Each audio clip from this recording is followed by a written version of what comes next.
नमस्कार। आकाशवाणी से प्रस्तुत है समाचार संध्या।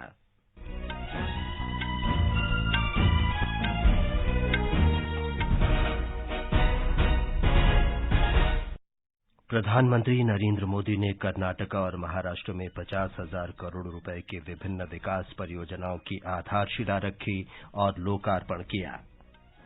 प्रधानमंत्री नरेंद्र मोदी रोजगार मेले के अंतर्गत कल वीडियो कॉन्फ्रेंस के माध्यम से 71,000 नए कर्मचारियों को नियुक्ति पत्र सौंपेंगे। नवीन और नवीकरणीय ऊर्जा मंत्री आरके सिंह ने दावोस में विश्व आर्थिक मंच की बैठक में कहा, भारत कम कार्बन उत्सर्जन वाले पारिस्थितिकी तंत्र विकसित करने की समन्वित नीति पर काम कर रहा है। भारत ने ऑस्ट्रेलिया में हिंदू मंदिरों में तोड़फोड़ की निंदा की और ऑस्ट्रेलिया सरकार के समक्ष ये मुद्दा उठाया। और भुवनेश्वर में FIH पुरुष हॉकी विश्व कप में भारत और वेल्स के बीच मुकाबला जारी। समाचार संध्या के साथ मैं विमलेंदु पांडे। प्रधानमंत्री नरेंद्र मोदी ने आज कर्नाटक और महाराष्ट्र में करीब 50,000 करोड़ रुपए की अनेक विकास परियोजनाओं का शिलान्यास और लोकार्पण किया।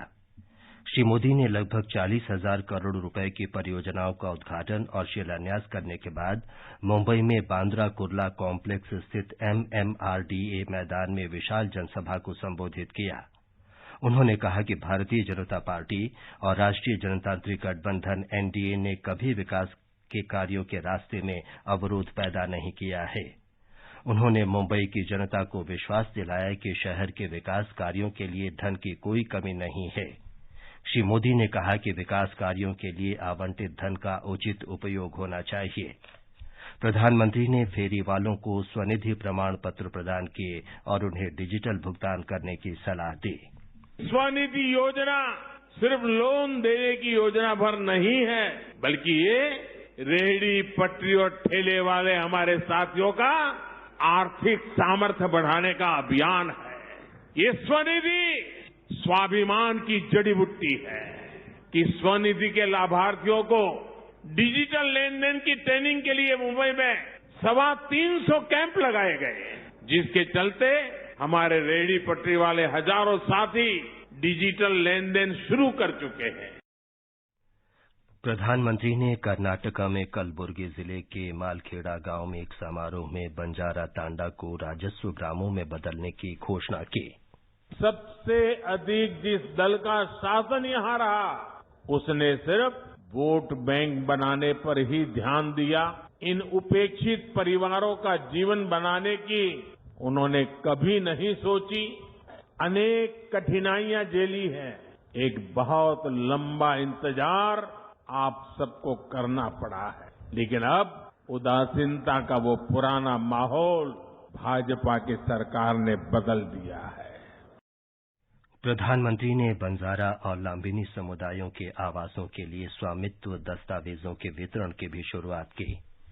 श्री मोदी ने कहा कि आज कर्नाटक के 50,000 से अधिक परिवारों को उनके आवास का अधिकार पत्र मिला है।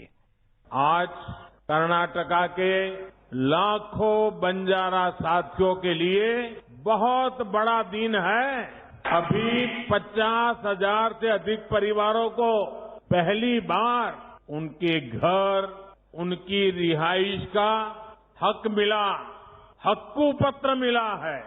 ये कर्नाटका में तांडा बस्तियों में रहने वाले हजारों साथियों, गुमन परिवारों के बेटे बेटियों के उज्जवल भविष्य को सुनिश्चित करने वाला है। इससे पहले आज दिन में श्री मोदी ने उत्तरी कर्नाटका के यादगीर में आधुनिक सिंचाई प्रणाली वाली नारायणपुर लेफ्ट बैंक नहर का उद्घाटन किया। प्रधानमंत्री ने 10,863 करोड़ रुपए की 4 अन्य सड़क और बहुग्रामीण पेयजल परियोजनाओं की भी आधारशिला रखी। केंद्रीय सड़क परिवहन और राजमार्ग मंत्री नितिन गडकरी ने कहा है कि 109 किलोमीटर लंबे नए एक्सप्रेसवे से अहमदाबाद और धोलेरा के बीच की यात्रा का समय 1 घंटे तक कम हो जाएगा। ये हाईवे धोलेरा एयरपोर्ट के लिए सीधा संपर्क प्रदान करेगा। श्री गडकरी ने कविता गांव के पास अहमदाबाद धोलेरा राष्ट्रीय राजमार्ग के निरीक्षण के बाद संवाददाताओं को ये जानकारी दी। प्रधानमंत्री नरेंद्र मोदी सरकारी विभागों और संगठनों में नए 71,000 कर्मचारियों को कल वीडियो कॉन्फ्रेंस के माध्यम से नियुक्ति पत्र सौंपेंगे। प्रधानमंत्री कार्यालय ने कहा है कि रोजगार मेला देश में रोजगार सृजन को सर्वोच्च प्राथमिकता देने की प्रधानमंत्री की प्रतिबद्धता की दिशा में एक बड़ा कदम है। कर्मयोगी प्रबंधन मॉडल के जरिए शुरुआती प्रशिक्षण प्राप्त करने वाले ये लोग रोजगार मेले में अपने अनुभव भी साझा करेंगे।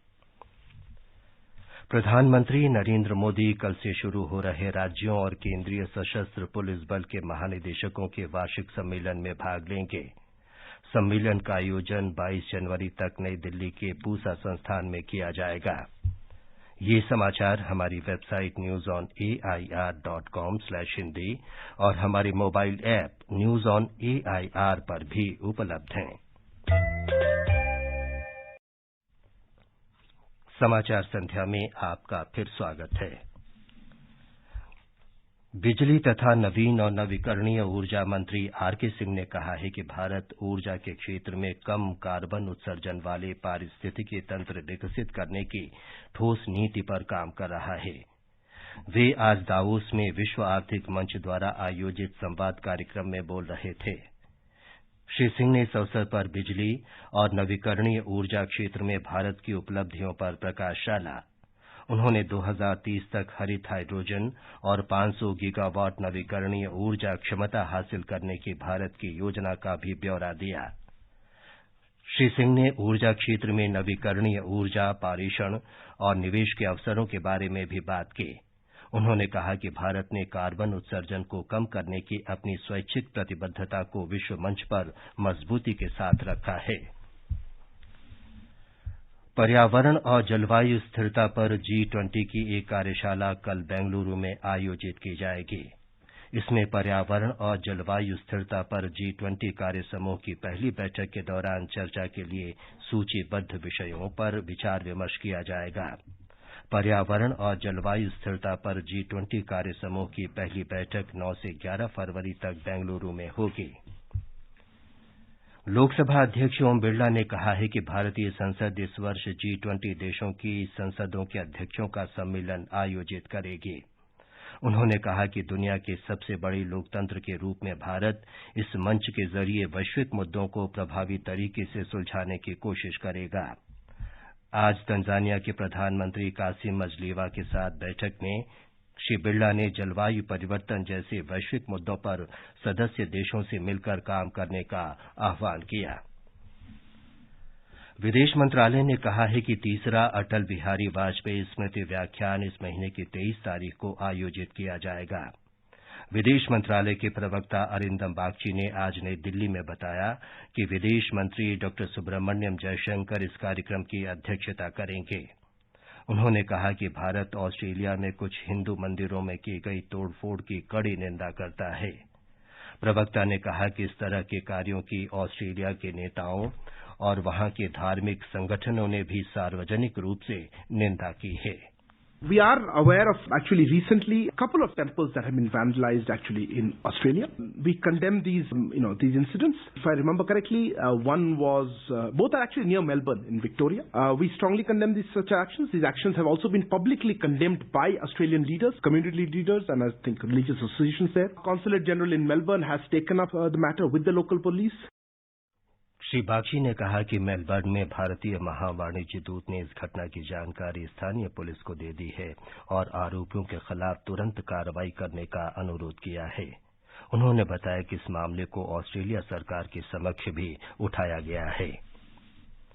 सरकार ने प्रधानमंत्री नरेंद्र मोदी पर BBC की डॉक्यूमेंट्री को एक दुष्प्रचार बताते हुए इसकी कड़ी निंदा की है। विदेश मंत्रालय ने कहा है कि डॉक्यूमेंट्री में पूर्वाग्रह, प्रामाणिक विषय वस्तु का अभाव और औपनिवेशिक मानसिकता स्पष्ट रूप से दिखाई देती है। विदेश मंत्रालय के प्रवक्ता अरिंदम बागची ने कहा कि ये डॉक्यूमेंट्री उस एजेंसी और लोगों की करतूत है जो इन चीजों को बढ़ावा देने में लगे हैं। उन्होंने इसके पीछे छुपे एजेंडे और इरादे पर हैरानी जताई। केंद्रीय पत्तन, पोत, परिवहन और जलमार्ग मंत्री सर्बानंद सोनोवाल ने कहा है कि पूरा विश्व हर क्षेत्र में भारत के नेतृत्व की ओर देख रहा है। उन्होंने कहा कि प्रधानमंत्री नरेंद्र मोदी के नेतृत्व में लोग विशेष रूप से अवसंरचना और नीतिगत क्षेत्रों में बड़े बदलाव देख रहे हैं। श्री सोनोवाल ने समुद्री अर्थव्यवस्था और संपर्क के लिए केंद्र की स्थापना के संबंध में आज नई दिल्ली में समझौता ज्ञापन पर हस्ताक्षर के दौरान ये बात कही। ये समाचार आकाशवाणी से प्रसारित किए जा रहे हैं। ताजा समाचार जानने के लिए आप हमारे Twitter handle @AIR News Hindi को फॉलो कर सकते हैं। ये आकाशवाणी है। राष्ट्रीय राजधानी क्षेत्र में कोयले के इस्तेमाल पर पूरी तरह प्रतिबंध लगा दिया गया है। वायु गुणवत्ता प्रबंधन आयोग ने कोल इंडिया लिमिटेड और हरियाणा तथा उत्तर प्रदेश सरकार को सुझाव दिया है कि इस बात को सुनिश्चित किया जाए कि राष्ट्रीय राजधानी क्षेत्र में संचालित होने वाले CIL आपूर्तिकर्ताओं को कोयले का आवंटन न होने पाए।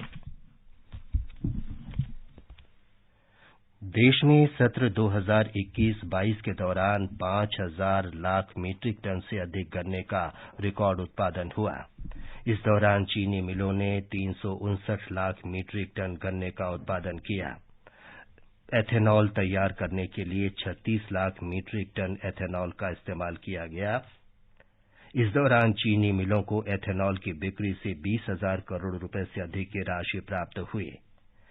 पिछले चीनी सत्र में भारत दुनिया का सबसे बड़ा चीनी उत्पादक और उपभोक्ता बनकर उभरा है।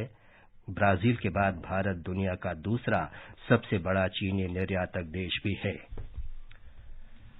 भुवनेश्वर में FIH हॉकी विश्व कप में इस समय भारत का मुकाबला वेल्स से हो रहा है। ताजा समाचार मिलने तक भारत 3-2 से आगे था। इससे पहले इंग्लैंड ने स्पेन को 4-0 से हरा दिया। हाफ टाइम तक इंग्लैंड 2-0 से आगे था। आज ही मलेशिया ने न्यूजीलैंड को 3-2 से हरा दिया। एक अन्य मैच में नीदरलैंड्स ने चिली को 14-0 से करारी शिकस्त देकर विश्व कप के क्वार्टर फाइनल में प्रवेश किया। और अब आर्थिक जगत की खबरों के साथ हैं मनोज पाठक। बॉम्बे स्टॉक एक्सचेंज का सेंसेक्स आज 187 अंक घटकर 60,858 पर बंद हुआ। उधर नेशनल स्टॉक एक्सचेंज का निफ्टी 58 अंक घटकर 18,108 दर्ज हुआ। अंतर बैंकिंग विदेशी मुद्रा बाजार में $1 की तुलना में रुपया 12 पैसे कमजोर होकर 81 रुपये 36 पैसे पर आ गया और अंतर्राष्ट्रीय बाजारों में ब्रेंट कच्चे तेल की कीमत 65 सेंट घटकर $84.33 प्रति बैरल पर आ गई। आकाशवाणी समाचार के लिए मनोज पाठक।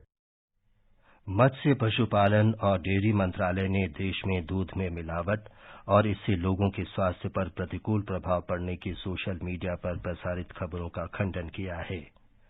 सोशल मीडिया में कुछ हलकों में ऐसी खबरें चलाई गई हैं कि विश्व स्वास्थ्य संगठन WHO ने भारत सरकार को परामर्श जारी किया है। इसमें कहा गया है कि यदि दूध और उससे बने उत्पादों में मिलावट को तुरंत रोका नहीं गया तो वर्ष 2025 तक देश के 87% लोग कैंसर जैसी गंभीर बीमारी से ग्रसित हो सकते हैं। प्रधानमंत्री नरेंद्र मोदी ने परीक्षा के समय अभिभावकों की भूमिका के बारे में एग्जाम वॉरियर पुस्तक के कुछ अंश साझा किए हैं। प्रधानमंत्री 27 जनवरी को परीक्षा पे चर्चा संवाद में छात्रों, शिक्षकों और अभिभावकों से बातचीत करेंगे। गंगा विलास क्रूज आज शाम बिहार के कहलगांव पहुंचा, जहां क्रूज यात्रियों का परंपरागत तरीके से स्वागत किया गया। वाराणसी से रवाना होकर बांग्लादेश के रास्ते डिब्रूगढ़ जा रहा ये क्रूज अभी बिहार में है। अंत में मुख्य समाचार एक बार फिर। प्रधानमंत्री नरेंद्र मोदी ने कर्नाटक और महाराष्ट्र में 50,000 करोड़ रुपए के विभिन्न विकास परियोजनाओं की आधारशिला रखी और लोकार्पण किया।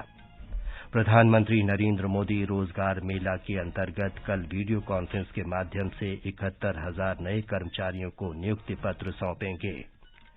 नवीन और नवीकरणीय ऊर्जा मंत्री R.K. सिंह ने दावोस में विश्व आर्थिक मंच की बैठक में कहा, भारत कम कार्बन उत्सर्जन वाले पारिस्थितिकी तंत्र विकसित करने की समन्वित नीति पर काम कर रहा है। इसके साथ ही समाचार संध्या का ये अंक समाप्त हुआ। नमस्कार।